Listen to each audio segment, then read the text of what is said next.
हमारे गांव में कुर्ला गांव में मोर्चा हो चुका है। देख सकते हो यहाँ पे बस पाइए।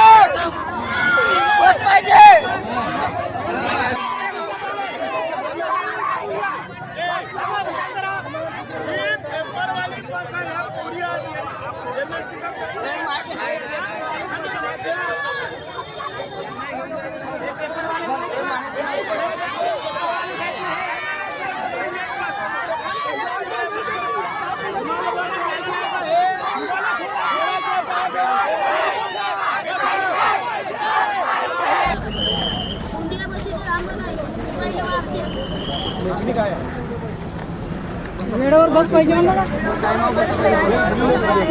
अरे बाबा येतीच वेळेवर आहेत आम्ही पक्षे राहू. विद्यार्थ्यांनी त्यांच्याकडून जाणून घेऊया. काय सांगशील मला तू?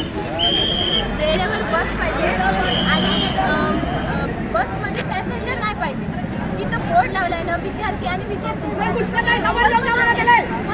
पॅसेंजर कोण बसवतो? हो ना, आमच्या बसमध्ये पॅसेंजर नाही पाहिजे. हां, आमच्या बसमध्ये जे पॅसेंजर येतील आम्ही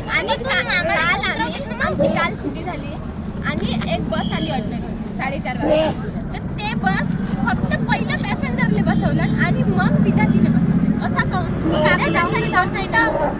या भारत देशाचं भवितव्य आहे आणि या भवितव्याचा विकास व्हावा म्हणून मानव विकास अंतर्गत बसेसची व्यवस्था केली आहे. परंतु मानव विकासच्या बसेस या प्रामुख्याने विद्यार्थ्यांसाठी वापरण्यात आल्या पाहिजे. विद्यार्थ्यांना नेण्या आणण्यासाठी ते सुविधा असली पाहिजे. परंतु विद्यार्थ्यांना न बसवता ते पॅसेंजरला जास्त महत्त्व देतात, जेणेकरून म्हणजे त्यांचा व्यवसाय होईल.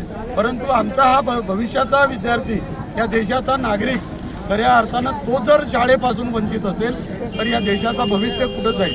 आम्ही विधानसभेमध्ये देखील हा प्रश्न लावून धरलेला आहे की आमच्या जिल्ह्यामध्ये बसेसची खूप कमतरता आहे. मुलांना त्यांच्या वेळेमध्ये बस न मिळाल्यामुळे ते शाळेपासून वंचित राहतात, अध्यापनापासून ते वंचित राहतात आणि अशा प्रकारे त्यांच्या मुलांवर जो शिक्षणाचा अधिकार संविधानानं दिलेला आहे त्या अधिकारापासूनच जर आम्हाला आमच्या मुलांना जर वंचित ठेवत असेल शासन तर हे कुठंतरी चुकीचं आहे.